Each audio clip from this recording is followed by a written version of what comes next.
Chapter 12 The Training of Peter Pan. Sora, Kairi, Tinker Bell, and Max were waiting in silence in the Lost Boys' camp on a wooden platform waiting for Peter Pan to arrive. The silence was broken abruptly when a man with brown hair, wearing a white shirt, red suspenders, black bow tie, and dinner jacket, broke through the center of the platform wrapped in vines. Get me down! He yelled. I believe! Sora, Kairi, and Tink were laughing at him while Max rubbed his head, puzzled. Tinker Bell leapt up into the sky, drawing her dagger. Lost boys! Lost boys! Wake up! She yelled, cutting the vine. Peter fell back down through the hole he made, and Tink went around to each of the Lost Boys, waking them, yelling, Pan's back! She cut one Lost Boy's pillow. A little one exited his house, joining in the yelling, and soon everyone was leaving his dwelling to see Peter Pan. Max turned to Sora and Kairi, still confused. That guy's Peter Pan? He asked. Sora nodded his head, filling Max in. And we have 3 days to make him remember himself, Kairi said, and when Sora finished explaining how he could be Peter Pan. Max nodded his head and turned to see the Lost Boys cutting Peter Pan out of the vines that he was freshly tangled in. All of them became surprised when Peter rose in front of them and then stood higher on a few rocks. That ain't Peter Pan, a boy with sleek black hair wearing a tartan blue tweed shirt said. He's old, a colored boy with a gray cap said. He's fat, a boy with curly black hair commented. Not so fat to me, an obese kid mentioned. He's an old fat grandpa man, the boy with curly black hair said.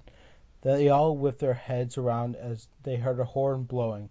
A teenage boy with red and black mullets was on a parasail on wheels and was craning his way down a roller coaster track.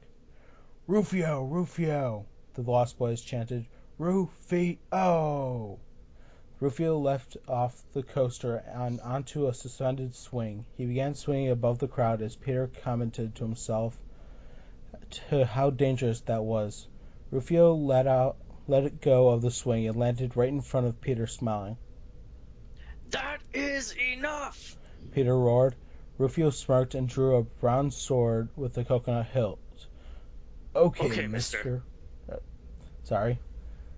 Peter said nervously, backing away in Rufio's wake. The show's over now. You put that thing away. Put it down before you poke somebody's eye out. Rufio glanced at the Lost Boys around him, all of them cheering him on. You're not even old enough to shave, Peter continued. What are you doing with a sword? Flying around? This is an insurance nightmare. What is this, some sort of Lord of the Flies preschool? Where are your parents? Peter desperately asked the Lost Boys. Who's in charge here? The laughing and jeering stopped as all fingers pointed to Rufio, who bowed slightly. No, Peter said, shaking his head. No, sorry. No, Mr. Skunkhead with too much moose. You are just a punk kid. I want to speak to a grown-up. He yelled, turning his back on Rufio and the Lost Boys. All grown-ups are pirates, Rufio retorted. Peter turned around. Excuse me? He said. Rufio extended his arms. We kill pirates, he explained. Well, I'm not a pirate, Peter explained, annoyed. As it so happens, I am a lawyer. Sora, Max, and Kairi chuckled. Same diff, Sora muttered. Rufio raised his sword. Kill the lawyer! He roared, the Lost Boys joining in, screaming his order, drawing their swords. I'm not that kind of lawyer, Peter mumbled before running off. Sora instantly became anxious and drew his keyblade. Crap, he muttered, flying off after Peter in a fruitless attempt to get ahead of the Lost Boys. It was nigh impossible for either himself or Kairi to get ahead through flying, as Peter constantly ran under buildings or got himself driven away in different directions. And it was also impossible for Max to get ahead because he was stuck at the back of the pack. Eventually all three were able to reach him, just as Rufio did. Rufio raised his sword and advanced upon the panting, defenseless Banning. Peter! The trio yelled, sword dashing as Rufio's blow was about to slice Peter's face in two. It met resistance with a resounding clang. Sora had blocked effortlessly with the Oblivion. Touch a hair on Peter Pan's head, Sora growled, his voice full of malice, and you die. Rufio smirked at Sora before glancing around. His smirk slipped off his face when he saw 4 keyblades and a sword pointed straight at his neck. Kairi and Namne were standing to his left, Oathkeeper and Alan's Fire extended, while Roxas and Max were to his right, Oathkeeper, Oblivion, and Max's sword, the Defender, practically at his neck.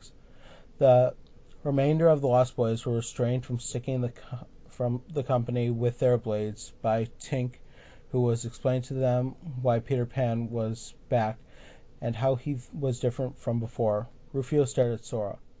You call this a fair fight? He asked. You call killing defenseless fathers fun? Sora retaliated. Rufio laughed at him before, but did not dare say yes, given the number of weapons that were currently inches from running him through. Would you like to call off your friends here? He asked. A bead of sweat.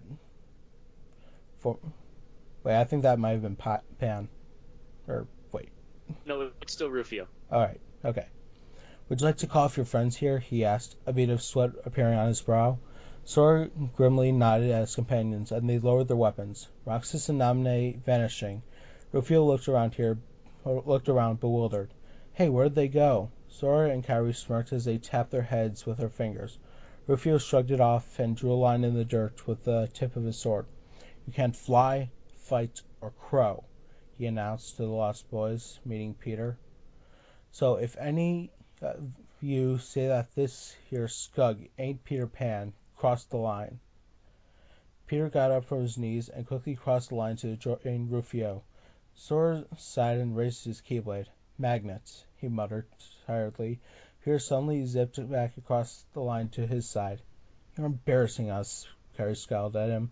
In moments, every Lost Boy had went across the line as Sora, Kairi, Max, and Tink retreated to a safe distance behind the line. Every boy except one little one.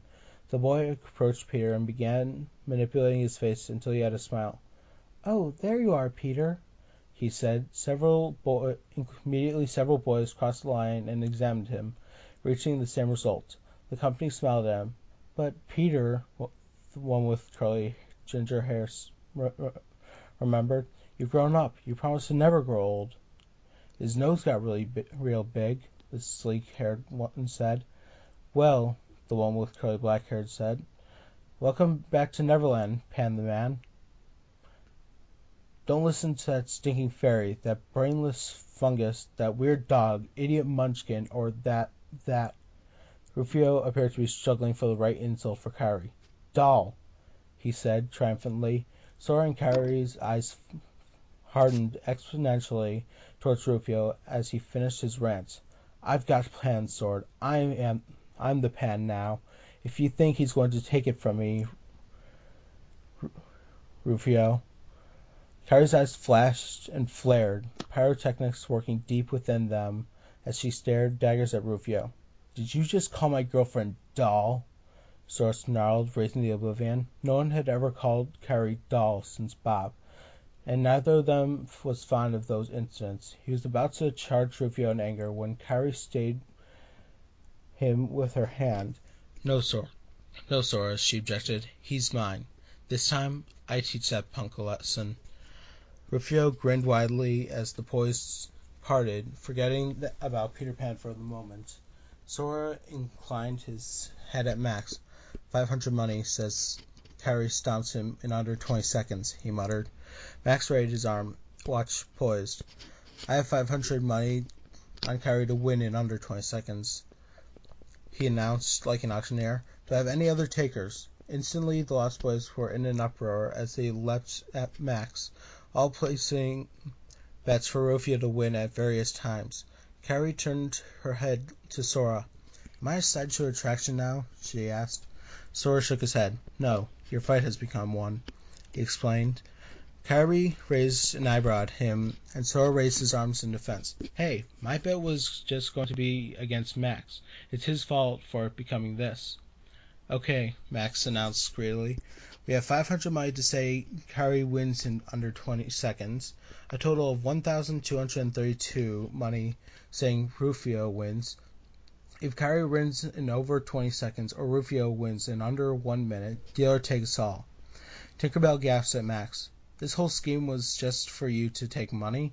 She asked. Max shrugged. Hey, a guy needs cash, right? Sora, Kairi, and Tink shook their heads while Rufio cracked his knuckles. So, the doll wants to fight the great Rufio, Rufio taunted cockily, raising his sword at her. Kairi turned around to face him, eyes blazing. Too bad the doll will pay for her pride with her life, and your friend's money. Kairi raised the Oathkeeper and let loose a cry of anger as she charged Rufio. He raised his gleaming bronze sword to block her downward slash, but he could not attack Kairi afterwards, as she instantly returned with a lunge to his side. Rufio quickly realized that his taunting had awakened a sleeping giantess, but she was not happy. Don't ever! Kairi huffed, each word ending with a clang of keyblade on sword from her powerful blows. Call me doll! With her final word, she swung the Oathkeeper right at Rufio's vertical sword in a horizontal slash, knocking it out of his hands and embedding it a foot into a wall 10 feet away. Kairi pointed her keyblade at Rufio's chin as she looked from her to his hand to his sword, completely in shock. Max stopped his watch 14 seconds. With a sigh, he collected the Lost Boy's money and placed it in one of Sora's money bags. Kairi grinned and ran a hand through her hair. Don't mess with a princess, she scolded before turning around and walking back to Sora, hip swearing. Sora was standing with arms crossed, smiling at Kairi, but as she approached, he unfolded his arms and wrapped them around her bare lower back as she placed hers around his back and shoulders. They drew their heads together, grinning madly at her success before closing the gap and sharing a passionate kiss. They did not hear the Lost Boys ewing in disgust to see Max's head shaking or Peter turning around so he wouldn't see them. Slowly they broke to each other's starry blue eyes. I love you, Sora whispered, and Kairi nestled into the crook of his shoulder. I know, she replied. Rufio looked at the two lovebirds in disgust. You see that, boys? He said, motioning with his arm. This is why we don't let girls in here. Give them to the Indians, 'cause we don't need people falling in love. Sora looked strangely at him. That's the biggest mistake of your lives, then, he said, glancing at Kairi. Love, he explained, is the most beautiful thing and most precious thing in all the worlds. You can't say you've had a full life when your time is done if you've never loved another more than yourself. For one thing in life, matters is love, and it's worth fighting for. The few Lost Boys who were on Peter's side seemed moved by his words, yet Rufio and many of those on his side were unmoved. Peter loves his children with all his heart, Kairi pleaded, remembering he was there. We need to get him ready to face Hook and win them back. You gonna follow that drooler? Rufio spat. Against Captain Hook? What's he doing here if he's not Peter Pan, huh? The little boy who stayed with Peter retaliated. He don't look happy here.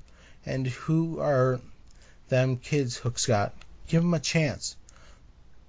Those are my kids, Peter said quietly, standing up. and Hook's going to kill them if we don't do something. Peter looked pleadingly at the Lost Boys. Help me, please. Yeah, come on, give him a chance, Tink yelled. Rufio slowly nodded, glancing at Kairi. All right, he said warily. We'll give you one chance, but if you ain't Pan in 3 days, we won't fight. He turned to Sora. One more thing. Your girl can't stay. Sora's eyes blazed as the Oblivion appeared in his right hand. You want another round? Sora asked maliciously. Rufio eyed Sora's keyblade warily. No, he answered shakily. Sora smirked. Then Kairi stays, he warned, or else you wouldn't have just me on your case. Rufio shifted uncomfortably at Sora's words. Fine, he said quickly, but he pointed his finger at the two. But no mushy stuff. Kairi nodded. Agreed, she replied icily. Rufio nodded and then flashed around to address his men. Lost boys, he yelled. Get that fat piece of slime in shape. Bangarang, they yelled in reply before pulling Peter away. Those who were on Peter's side quickly went up to Sora and Kairi to introduce themselves. My name is Thudbutt, the overweight child said, extending his hand. I'm Pockets, the little boy said. Don't ask, the sleek black-haired kid wearing plaid tweed said. Ace, the curly ginger-haired added. I'm too small, the curly black-haired said. Sora, Kairi, and Max smiled at them. I'm Sora, Sora said, introducing his party like days of old. This is Kairi, and that's Max. Kairi knelt down to the Lost Boys. It's nice to meet all of you, she said warmly. Too Small looked at her. Are you going to be our new mother, Kairi? He asked. Her eyes widened, and she looked around a little. Your mother? She choked out. Why would I be your new mother? Well, Don't Ask said. Wendy was our last mother, and you're the first girl here since Wendy, so... Kairi sadly shook her head. No, I'm not going to be your new mother, she said. We're really just here to get Peter's children back, then we're leaving again. The boys' faces became downcast for a moment before they brightened up again. Oh well, Thud said. My happy thought is my own mother anyway. He and the others walked away, and Tink flew up to the trio. I think it would be best for Peter's memory if only the Lost Boys trained him, she said. So what are you going to do? Kairi answered before Sora and Max could say anything. Well, she said, ticking each item off on her fingers. Sora was instructed by Merlin to teach me magic. Naminé needs to be taught how to fight, and Max also needs to learn how to fly. She paused and turned to her companions. Anything else? Sora and Max nodded, shook their heads. Don't think so, said Sora. Tink nodded before flying off.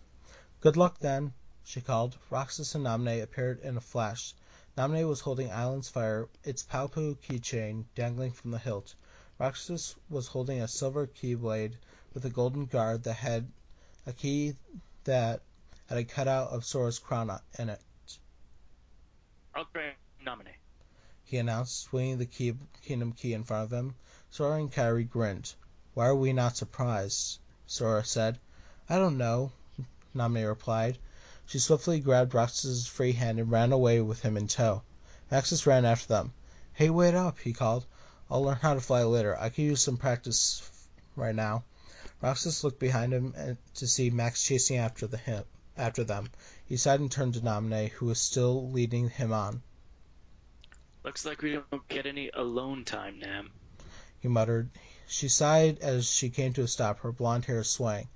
Oh well, she pouted. At least we're together. Max ran up, panting. Man, he gasped. You guys are fast. Maxis chuckled at him. Thanks, he said before turning to Naminé. Okay, let's get to training. She nodded her head and raised Island's Fire. Right, she explained. There's a big battle coming up, and I don't want to be left out. Max drew his sword from his sheath. Let's do it, then, he said, facing Roxas. Roxas turned his head to Naminé while Max sized him up. Naminé, he instructed. Watch us for a few minutes, then we'll practice. Naminé nodded her head, eyes set. Roxas turned to Max, who nodded his head. Roxas began with a roar and a vertical slice at Max, who blocked with the defender. Roxas lifted his keyblade off of Max's sword, and quickly tried a horizontal swipe from his left. Max leaping back, he charged Max and drew a diagonal slash down from the right. Max blocked it with his sword and aggressively thrust at Roxas's midriff. Lunging forward, Roxas barely sidestepped it in time and, twirling around, hit Max's exposed back with his keyblade. Max grunted in pain and defeat. He turned to face Roxas. Okay, he said, raising his sword. Score is 1-0 for you. Time Oh wait, this was Roxas. No, this was Max talking. Oh. Time for round 2. Roxas grinned and nodded his head, getting himself into fighting stance with the Kingdom Key behind his back. Now I'm going to get fancy with you, Roxas said as he began twirling his keyblade above his head. Max's eyes widened and he charged him down, throwing an uppercut.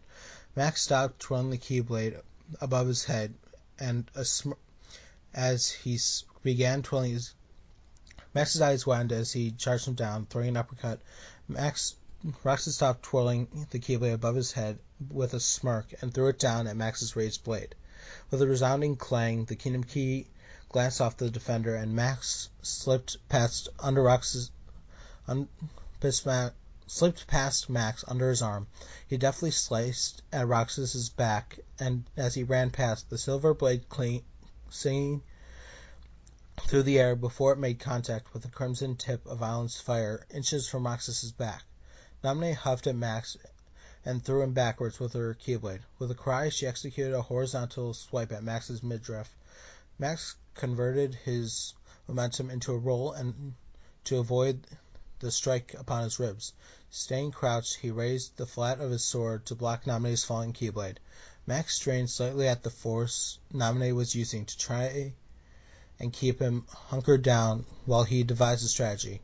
While he held off Naminé's keyblade, Max slowly moved his left arm and behind her legs without missing Max. He quickly got to his feet and placed his sword tip over her neck, before howling in pain and falling...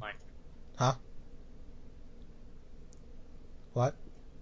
It was Max slowly moved his left arm behind her legs without Naminé noticing. You skipped a line. Oh, whoops. Let's just go back. Max slowly moved his left arm behind her legs without Naminé noticing. Once in position, Max thrust his left arm forwards, crashing it into the back of Naminé's kneecaps. She let out a startled cry as she fell to the ground, barely missing Max. He got quickly to his feet and placed his sword tip over her neck, before howling in pain and falling to his knees as Roxas attacked his back with the Kingdom Key. Again, crunching, Max raised his head as Roxas was helping Naminé up. Okay, Max croaked. 2-0 for you, except you had help this time. Roxas looked at him and grinned, shrugging his shoulders. Naminé smiled at the two of them. Would you like help this time, Max? She asked sincerely. Roxas raised his eyebrows as he thought of something to even the odds. If it's going to be 2-on-1, he said deviously, I get to use both my keyblades. Max looked horrified at the idea. If you use both of them, he stated, I won't be going to sleep tonight with only a few cuts and bruises. I'll be sleeping in pieces. Naminé placed a hand over her mouth to stifle a few giggles as she went to stand beside Max. Roxas sighed and shrugged his shoulders. Fine, he said. I'll stick with the Kingdom Key, but you still won't win. Your overconfidence is your weakness, Max taunted. Your faith in your friends is yours. Roxas retaliated. The two sides raised their weapons, silently taunting each other for a moment, before flying straight at each other. Roxas blocking both attacks against him with a Kingdom Key and performing a backflip deftly. Roxas twitched his neck as he continually backed away under Max and Naminé's barrage, parrying and dodging attacks, never getting a chance to strike. Seeing an attack coming, he swiftly raised his keyblade to parry Naminé's downward slash and stopped, backing up for a moment in retaliation for the attack on his person. He stepped forwards and slashed at Naminé's midriff, and Max saw his opportunity, and as Roxas slashed, Max stepped in from the right side and whacked Roxas across the ribs with the flat of his blade. He didn't want to kill Roxas after all. His foe grunted in pain at the strike and lowered his weapon, wincing and rubbing his ribs from the attack. Okay, Roxas said slowly. He released his hold on the Kingdom Key and became an apparition again. 2-1 for me, but now... He suddenly smirked wildly as he became formidable again, wielding both the Oathkeeper and the Oblivion in his hands. We play by my rules. Naminé gulped as she looked at her boyfriend. Max, she squeaked, glancing at him.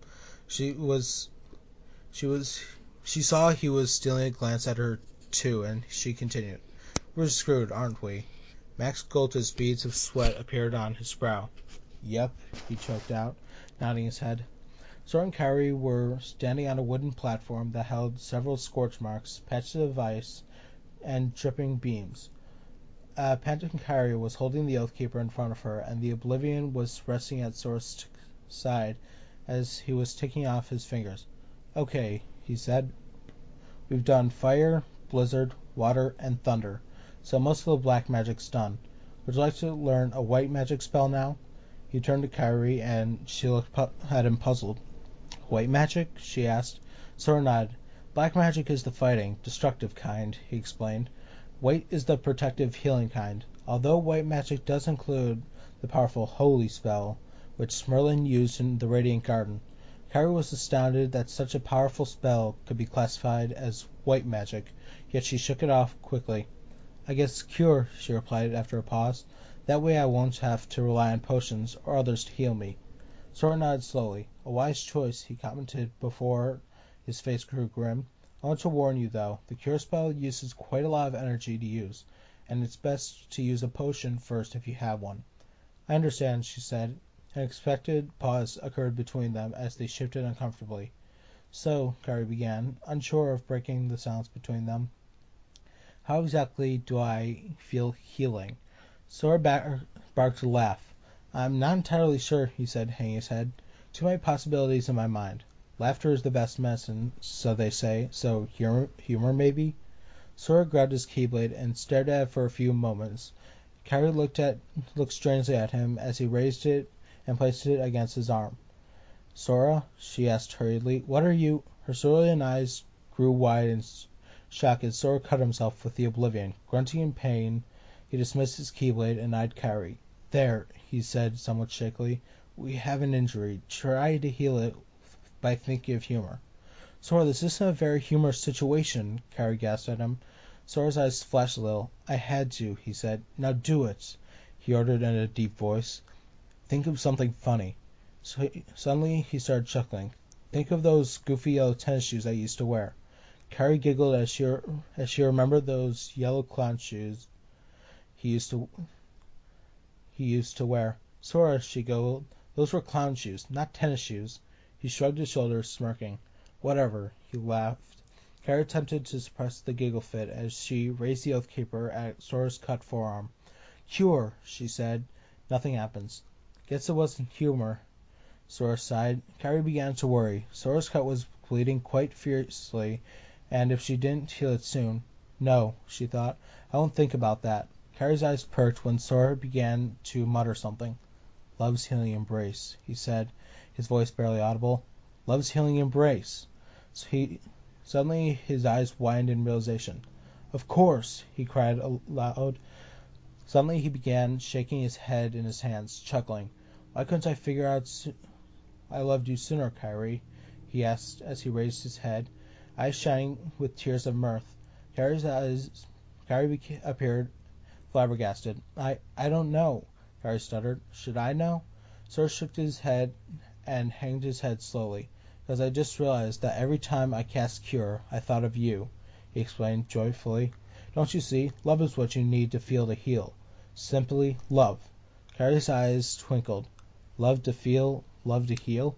she asked humorously. Sora raised his eyebrows. "Now you're turning into a riddle," he said weakly, due to his chuckling. "Now, heal me." Kairi giggled and directed her Keyblade at his arm again. "Cure," she said, repeated. Flowing green tendrils crept out of her Keyblade and wrapped themselves around Sora's arm, closing the cut. Sora flexed his arm, pinching it where the cut had been before he noticed Kairi. She was swaggering on her feet, staying from side to side, holding her head. Rushing to Kairi's side like a whirlwind, Sora caught her just as she fell. Kairi looked weakly into his eyes as she propped her head up while he lay her down. "You are right. The cure spell does take a lot out of you. How are you able to cast it without collapsing?" Sora smiled at her and took her hand. "Lots and lots of practice," he said. They sat in silence for a while as Kairi slowly regained her strength. As she stood up, They heard a large group of people approaching. Quickly, the duo appeared and saw a few lost boys, Rufio and Tinkerbell, leading a shirtless Peter, who was covered in varying colors of paint, towards a large slingshot, who, looking down, Sora saw a large vat of multicolored liquid surrounded by the rest of the boys, who were all holding up signs with various words, not entirely spelled correctly. Just happy thoughts, they called. Kairi raised her eyebrows as she turned to Sora. They're teaching him how to fly, she said. They nodded, watching silently. Just one happy thought, Peter, Tink explained. Just one happy thought will make you fly. I got it! Peter explained happily, sitting in the slingshot as Rufio raised his sword to cut the cord. Not being in this slingshot, that would make me very... Rufio cut the rope. happy! Peter rapidly arched off through the sky. He's going up, one lost boy commented. Sora's eyes grew wide as he saw Peter start to fall. Let's catch him, he said, rising into the air and shooting after Peter. Right, Kairi said, following suit. Peter continued to fall towards the vat, still screaming the end of the word. Happy! He's coming down, Thud yelled. Sora and Kairi raced faster towards the falling Peter. Wait, Too Small cried, pointing. They're going to catch him. Sora and Kairi stopped a few feet above the multicolored vat of what could be pudding and prepared to catch Peter. He fell straight into their outstretched arms, but his momentum was enough to keep him, or should we say, take both of them into the muck. The lost boys and Tinkerbell howled in laughter as the three resurfaced. The teenage duo was flying out like bullets before landing on the platform they had previously occupied. I so need a shower, Kairi moaned, while attempting to get blue whatever it was off her face. Miraculously, her skirt and breastplate again showed no signs of the dip she had just taken. The heart and crown in the center of the white breastplate gleaming in the sunlight. Maybe that we so need showers, Sora said, wiping some green gunk off his eyes and spiked hair before he moaned. I'm going to need to gel my hair again today. Kairi giggled as she approached Sora. Why would you need to do that? She asked. Isn't it naturally spiky? Sora chuckled quietly. No, he asked. I gel it every morning. And how come your clothes aren't dirty and mine are just covered in this gunk? Kairi smirked at him. Because the fairies made mine differently. But that doesn't stop the stuff from squeezing in underneath. And don't change the subject. She suddenly grabbed his arm and pressed a button on her communicator, beaming them straight into the Highwind's cabin. She quickly gave Sora a chest kiss on the cheek. I would actually like to see what you look without your gel, she commented before slinking off into her own room, rainbow footprints upon the floor. She licked her lips after the door closed and she began undressing. This stuff tastes, she thought, as she stepped into her bathroom. Good. Later that night, Peter was on the ground in the camp before rubbing his aching shoulders when his nose smelled a delicious feast cooking beneath him. Oh, yeah. He moaned in pleasure. Sora, Kairi, the Nobodies, and Max came up behind him from the shadows. Roxas was only holding the Oathkeeper, while Naminé held the Allen's fire. Roxas only had a few cuts on him, while Max and Naminé looked as if they had been run through by a living bone and hurriedly patched up. Sora's long brown hair was parted in front of his face, flowing over his cheeks instead of being spiked up as usual. Kairi was on his arm, giggling madly. Okay, Sora, she gasped. You can keep your hair spiky after tonight. You look better that way. Sora looked affronted at her. You don't like my new hairstyle? He asked incredulously. Roxas placed his hands on his hips and glared at Sora, despite his grin. If your nobody and girlfriend tell you to put your hair back to the way it was, he scoffed, then do it. You're embarrassing us, or at least me. Everyone assembled laughter before the company began sniffing the air, dreamy looks appearing on their face. Come on, Roxas said gleefully to Naminé. As long as we keep our keyblades out, we'll finally be able to eat real food. Naminé's face brightened, and as she hurried off after Roxas, below them the Lost Boys were setting a long table with streaming pots and pans, delicious scents wafting up from them. Peter took a seat in the middle of the table next to Pockets, while the rest of the group sat at the end. Naminé and Roxas on one side, Max, Sora, and Kairi on the other. Peter gazed hungrily at the roast pan that was by his face, and the group all hurriedly grabbed their fork and knives. Ginger-haired Ace looked skeptically at them. "We don't use those," he told them. The party looked strangely at him. "Why do you have them?" Peter asked. Ace shrugged his shoulders as Thud came up behind him. "We have them so we don't have to use them," Ace explained, sitting on the bench. Thud sat down next to him, and the bench rose, sending half a dozen Lost Boys careening into him.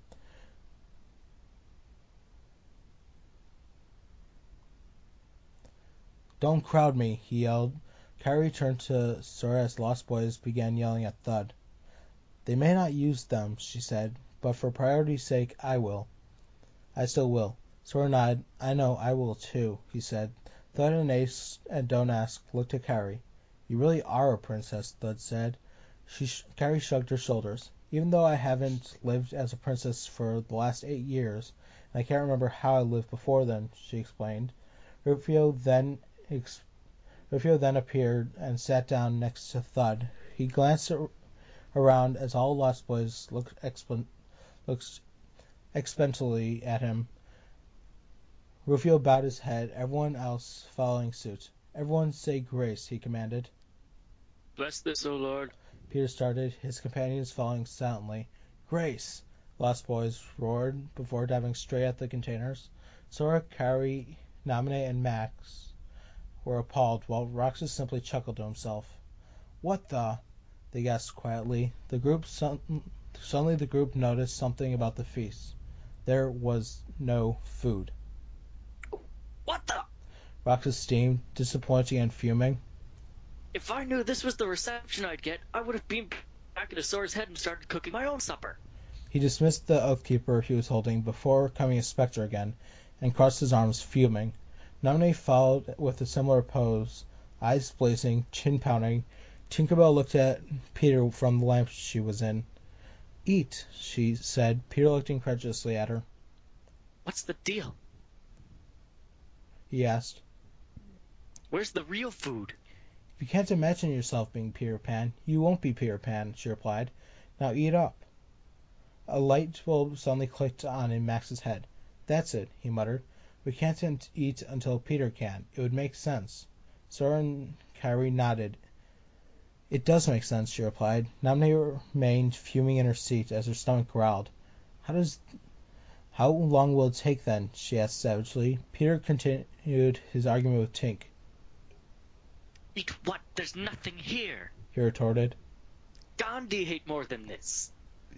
"Don't you remember?" Tink asked. "This used to be your favorite game." "Forget the games," Peter said. "I want real food. I want steak. I want some eggs. I want a cup of coffee." Rufio cut him off before Peter could finish his wish list. "You can't," he said. "Eat your heart out, you wrinkled fat bag."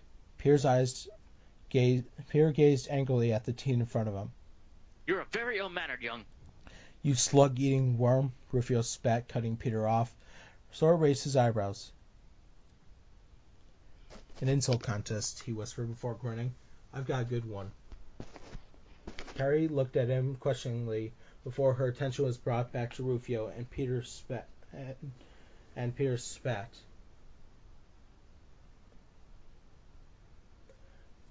"Paunchy, sag-bottomed puke pot," Rufio finished. He was greeted with a bangarang cheer from the Lost Boys. "You are a very poor role model for these kids. Do you know that?" Peter responded. The boys made sounds of a bomb whistle to the ground before making a splat instead of an explosion. "I bet you don't have a 4th grade reading level," Peter continued.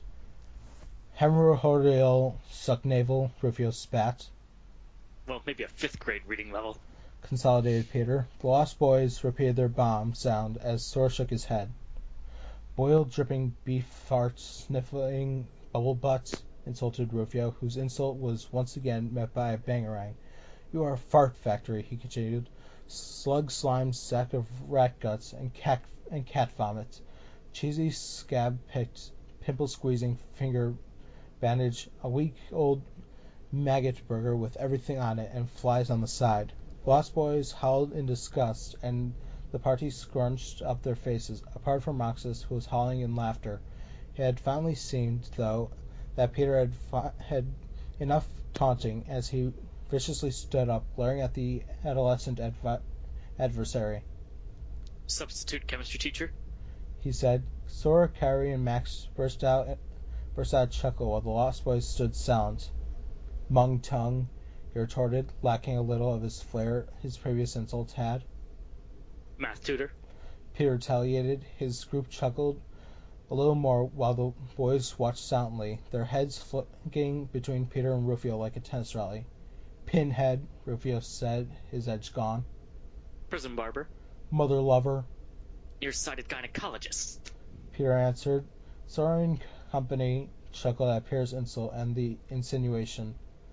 In your face, camel cake, Rufio countered, not a clue as to what gynecologist was, and hoping to regain his momentum. In your rear, cow derriere. Lying, crying, spying, frying, ugly ultra pig, Rufio answered. You lewd, crude, rude bag of pre-chewed food, dude? Peter said quickly. Bangarang, Peter, Thud yelled, extending his fist. Rufio was now shaky as his opponent was winning. You, he tried again, weakly, desperately, and fruitlessly. You, man, stupid man. Naminé knelt her head towards Roxas, who was now grinning madly. Rufio's lost it, she giggled. Rufio, if I'm a maggot burger, why don't you just eat me? Peter yelled.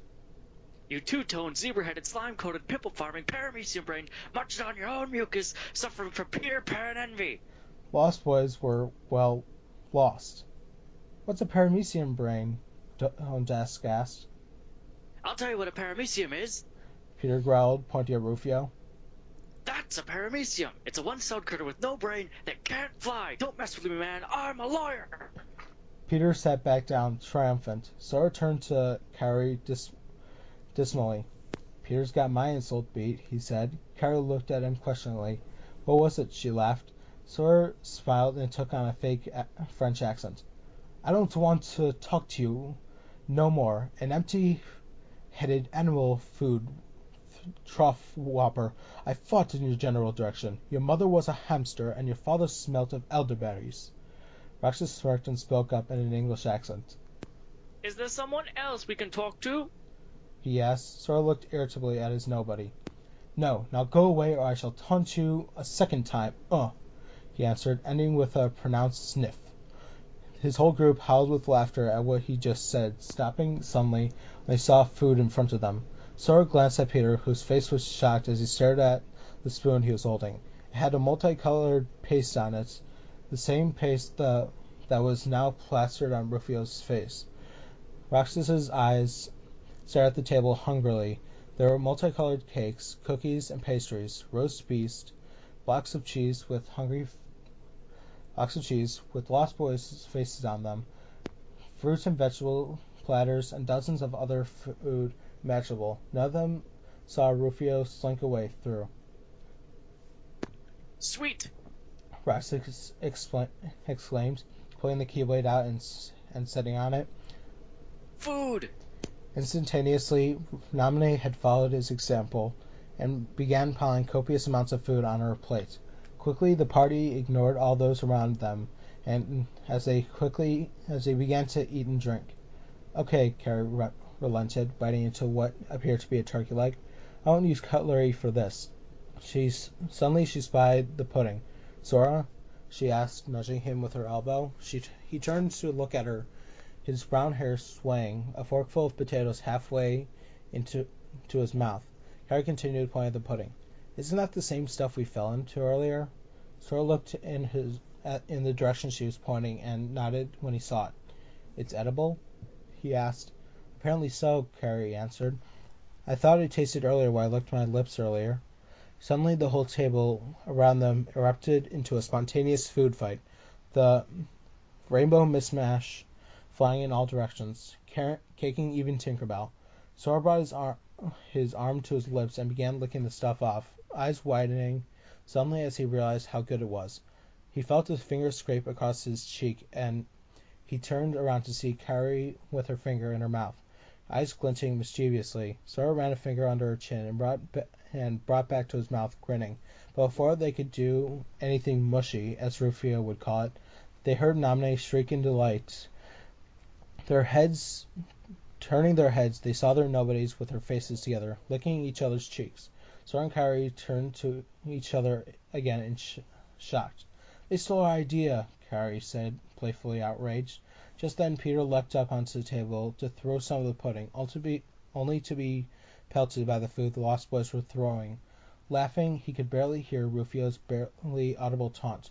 "Hey, Pan the Man," he said, holding a coconut. "Catch this!" Rufio chuckled and chucked the coconut at Peter like a professional pitcher. "Peter, watch out!" someone yelled, tossing him a sword. Surprisingly, Peter caught it by the hilt as the coconut careened towards him. Peter spun around, cleaving the coconut cleanly in half. When he finished his 360, as one half twirled on the table, Peter gazed at the sword he was holding. In silence, a cock crowed. Startled at his feat, Peter suddenly dropped his sword, eyes wide. "Bangarang," Thud whispered. The next afternoon, Sora and Kairi were again practicing their magic. Sora's hair gratefully spiked once more, this time on the ground above where they had the feast the night before. Tinker Bell told them when they had arrived late in the morning that the Lost Boys had taken Peter into town in an attempt to get him to crow. Kairi was learning and increasing in power at an alarming rate, and now was able to cast level 2 black magic in all the elemental areas. "Kairi," Sora began as she executed a perfect reflect spell, "I've been thinking." Kairi lowered her keyblade and turned, giving him a questioning glare. "What about?" Sora shifted his head to look at her. "You're a Princess of Heart," he began, unsure of his words. "So your heart is full of light. It may be possible for you to tap into that and use that light, like Riku can use the power of darkness." Kairi's eyes widened in understanding. "To unlock my true potential?" she asked uncertainly. Sora nodded slowly. Kairi closed her eyes and began searching in herself. Sora looked at her, praying that it might be possible. He spied her Oathkeeper with interest. It started to glow with a brilliantly pure and white light. Wind was wrapping through Kairi's hair as she struggled to grasp at the light within her. Her eyes flared open suddenly, light radiating from them for a moment. "Light!" she cried. A ray of white light was expelled from the Oathkeeper's tip, brightening the area. Sora nearly had to shield his eyes, it was so bright. He let out a laugh of jubilation as Kairi did it. "You did it, Kairi," he explained as she grinned at him, pearly white teeth dazzling him. "I can't even do that," Sora said quietly to himself in awe. Kairi giggled as she formed a ball of light in her palm, letting it hover an inch off her skin. "It's mine now," she said, arching it through the air from one hand to the other with her mind, "to use as I will." She telekinetically lifted it over her head and slowly waved her right hand. The ball of light broke into 5 streams that circled around the two of them. Sora and Kairi were giggling as they became encircled by Kairi's light, letting it flash round and round until they leapt into the sky. Forming a sphere again, Kairi grinned and snapped her fingers as the light dissipated into a mist that spread across the camp and rained down in tiny twinkling stars, finally disappearing as they reached the ground. Max walked up, his eyes filled with wonder as the last of the stars dissipated into the ground. He was holding his sword slightly in his right hand, and there was a blood-stained white cloth wrapped over his left forearm. Sora and Kairi turned as he approached. "What was that?" Max asked, pointing to the ground where a star had fallen. Kairi grinned at him as she formed another sphere in her palm. "My light," she answered, allowing Max to look into it for a moment before closing her hand on the light. Max shook his head to try and get the bright circle that was burning his vision to go away. Sora approached him and tugged a little on the cloth on Max's arms. "Practice training you too hard?" he asked, raising his eyebrows. Max nodded quickly, and Sora sighed. "I can't believe he doesn't know the meaning of the word mercy." "Oh, he does," Max interjected. It's just that he only shows Naminé mercy and not me. The trio laughed a little, and Sora healed Max of the wound his nobody gave him. Oh, come on. Sora hurt his head. Go that hard on them. Sora shook his head to himself. Roxas, he thought telepathically. Max is a friend. Friends don't kill each other. Roxas's reply came back slowly. Can't I go just shy of killing them? No, Sora said firmly. What about... No, Sora repeated. Kairi looked at him with a funny look. Were you telling Roxas not to kill our friends just now? She asked. Sora sighed and looked at her. Yeah, he mumbled, but he keeps squirming and trying to find a loophole. The trio laughed weakly again before Sora turned to Max. So, he began, flying lessons, right? Max nodded his head enthusiastically. Well, since we're in the neighborhood, he began, rubbing the back of his head, I thought I might give it a shot. Sora chuckled and sprinkled some of the pixie dust from his box onto Max. Max coughed as he inhaled a little bit of the golden dust. He then turned to look at the two humans in front of him, who started to hover. So, how exactly do you fly? Sora and Kairi looked at each other, grinning. They both turned to Max. Think of a happy thought, Kairi said simply. Max closed his eyes and began thinking of what to think about. Many things made him happy. Working with his hands on something mechanical, playing video games, hanging out with his buddies. He opened his eyes again and looked at his feet. They were still on the ground. Max gave a nervous chuckle as he looked up at the two floating teens. I don't think it's working, he said during his chuckle. The other two just smirked, and their blue eyes glinted at him. Think of Roxanne, Sora said while glancing at Kairi, a warm smile on his face. Max didn't need to close his eyes to imagine her. He had plastered her face on a blank wall in his mind so many times that her image was graven into him. Max sighed softly as he thought of her, only to gasp when he noticed his feet were no longer on terra firma. He looked back at Sora and Kairi, stunned. They began laughing at his facial expressions before regaining their dignity. Now, just will yourself to move, Max, Kairi explained, paraphrasing the explanation that Sora had given her several days ago. And you will. Think about going up, and you will go up, or in any other direction you choose. Max nodded and began to ascend in a wide helix, eventually shrinking the diameter of the circle until he was rocketing straight upwards. Max let out a laugh of exhilaration as he descended to Sora and Kairi's level. Now I know why you guys like flying so much, he said breathlessly. Suddenly 2 keyblades appeared in their hands of the owners as they glanced at each other, smirking. Max looked uneasily at the keyblade-bearing teens in front of him, his hand straying to the hilt of his sheathed sword. Before they could begin to teach Max Air Combat 101, they heard something plop onto the ground beneath them. It was Peter, and they briefly heard him mutter, Gotta fly. In a determined voice. Quickly the trio descended as Peter climbed a pile of rocks.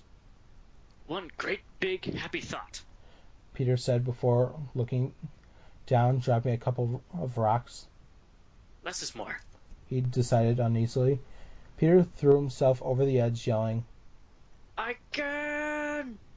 Sora winced when Peter landed face first on the dirt. The 3 of them walked up to Peter as he stood up. Peter looked at them and nodded as they approached.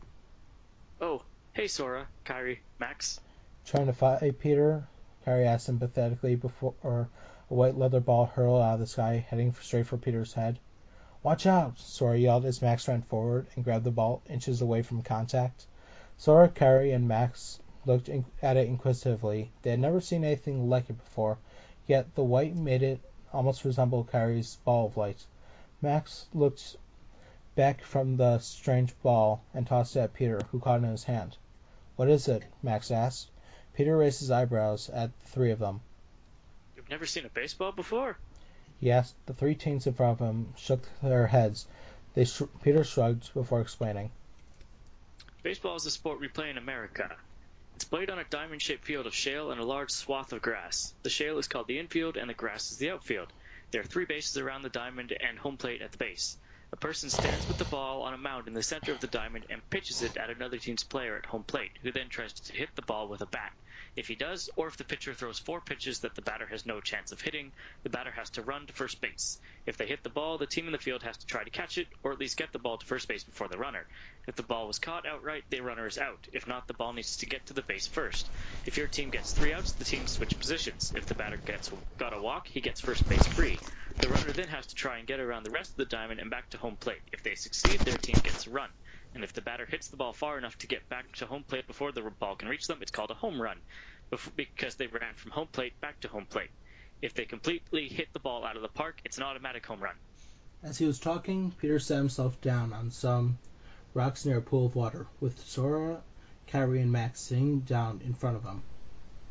My son Jack hit this ball, he continued, from a baseball diamond over in the pirate town. He could never hit a curveball, but he sure surprised me on this one. He got a home run. Peter tossed the ball up in his hand and caught it again, his shadow reflecting the toss without warning. Without warning, Peter's shadow tossed the ball up in the air again. The 4 of them looked at the shadow, which jerked his head in a direction and flew off. I think it wants us to follow it, Max said, getting up. Peter's shadow led them to a tree with vines over the bottom. He motioned Peter to remove the vines to reveal a circular door with names carved into it.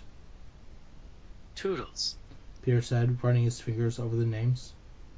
Wendy, John, Michael, Peter. He pushed the door and it opened, showing a slide to get down into the tree. The 4 of them slid down the chute to enter a dismal, dark room. The room was dusty and appeared to have been unused for a long time. Peter stood up and hid his head on the roof. Careful, Peter, a voice said with a chuckle. You're a lot taller than you used to be.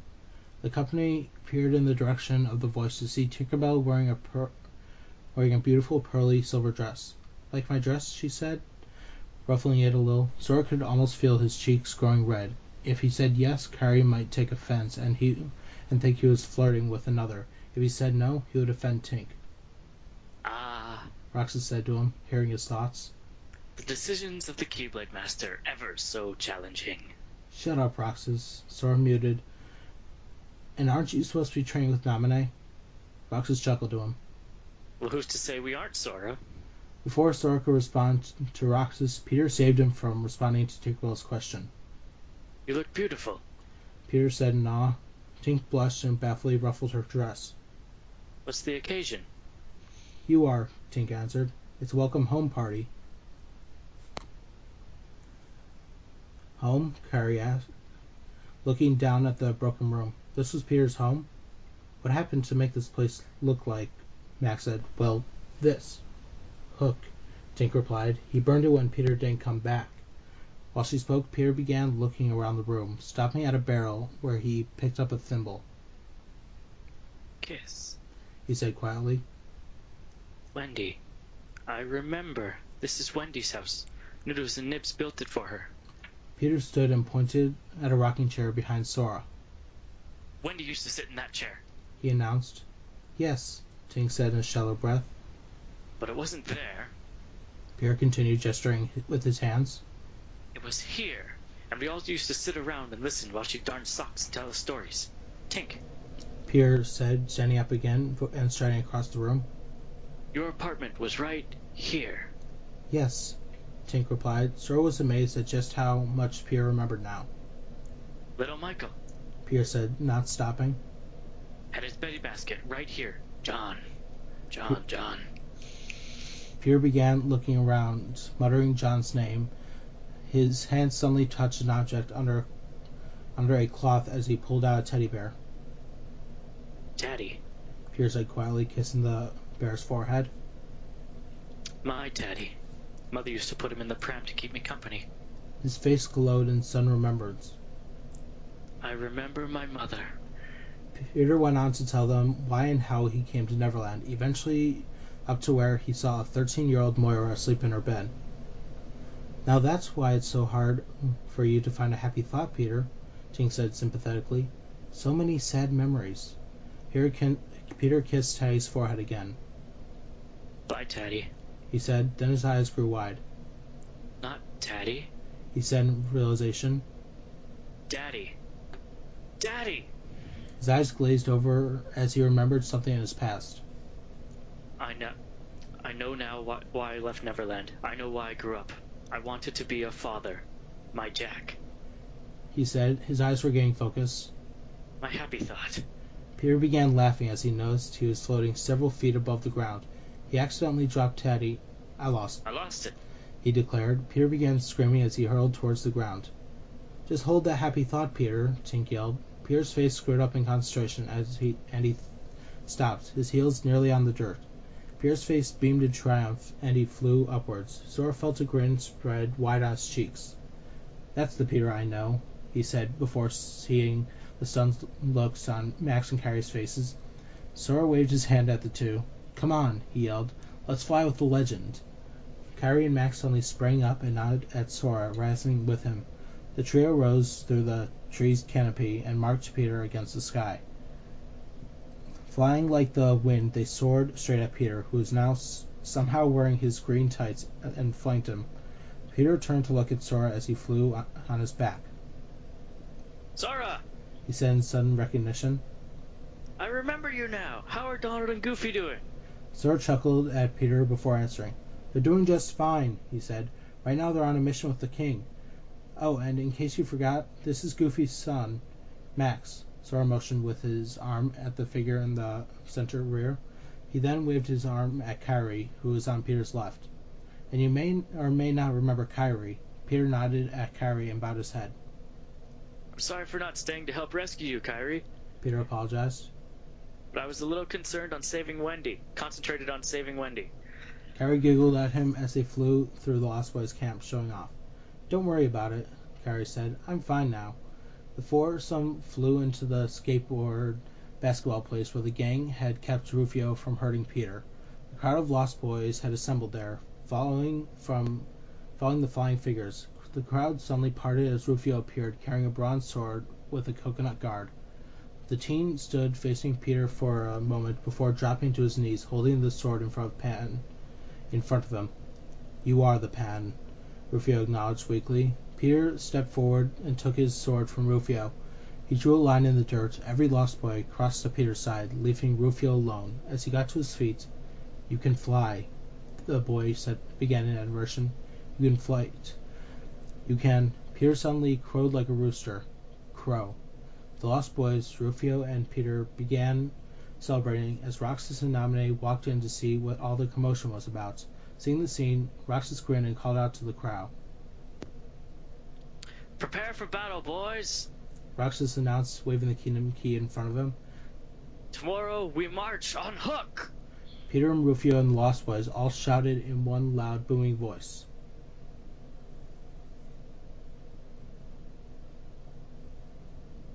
No more Hook.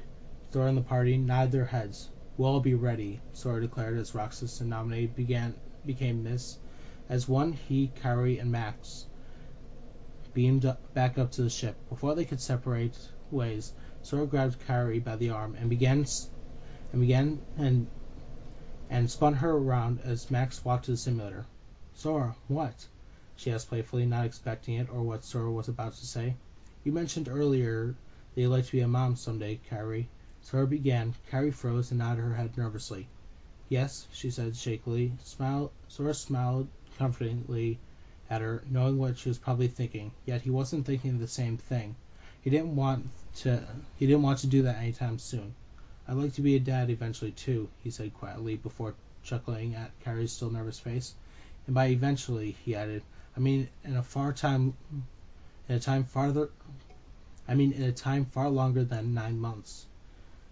Kairi finally smiled warmly at Sora, seeing him playing. She brought her mouth towards Sora's, and they kissed briefly. You were scaring me for a moment, Sora, she said. But then, she added playfully, I suppose a lazy bum would be too lazy to do it right now. Sora chuckled at the nickname she had given him. Don't worry, he said quietly, kissing her again. I don't want to unless my angel is ready. Kairi cocked her head at him. Angel? She asked, a halo of light forming over her head. Sora laughed at her antics. Well, I can't call you princess, can I? And that was Chapter 12, The Training of Peter Pan. I'd like to thank the author of this story, Shire for voicing both Peter and Roxas. Would you like to say anything? Well, it was my pleasure. Thank you very much for inviting me. So if you would also like to voice any characters in the story, then feel free to find me on Twitter at AnimeGuy1 or on Skype at AnimeGuyKurosaki1. Would you like to take the honors of saying the final words? Sure. May the grace of the Valor protect you. See ya. Okay. There's the end. Marking the time now.